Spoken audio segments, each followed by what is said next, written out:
ট্যাংরা মাছ বাড়িতে এলে আমাদের বাড়ির সবাই যেটা আগে পছন্দ করে সেই রেসিপি কিন্তু আজকে বানিয়েছিল। অসম্ভব ভালো খেতে হয়, আর ট্যাংরা মাছগুলো কিন্তু বেশ বড় বড় সাইজের। মাছ যারা ভালোবাসে তাদের কাছে এই মাছ দেখে নিশ্চয়ই একবার হলেও লোভ লাগবেই। শুধু মাছ নয়, আজকে রান্নাটা দেখেও কিন্তু ভীষণ লোভ লাগবে।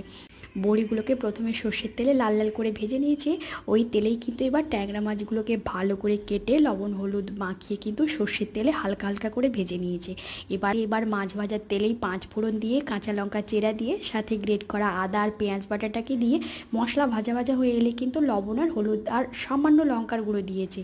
তো দিয়ে এবার পরিমাণ মতো জল দিয়ে কিন্তু ফুটে উঠলে সাদা বেগুনগুলোকে 4 ভাগ করে কেটে ফুটন্ত জলে বেগুনগুলোকে দিয়ে সঙ্গে মাছ ভাজাগুলোকেও দিয়েছি। ট্যাংরা মাছ বাড়িতে আনলে অবশ্যই এই রেসিপি একবার ট্রাই করো, অসম্ভব ভালো খেতে হয়। আমাদের বাড়ির সবাই এই রেসিপিটা এত পছন্দ করে, বিশেষ করে সাদা বেগুন থাকে আর সাথে যেহেতু বড়ি থাকে, অসম্ভব ভালো খেতে হয় সত্যি বলছি।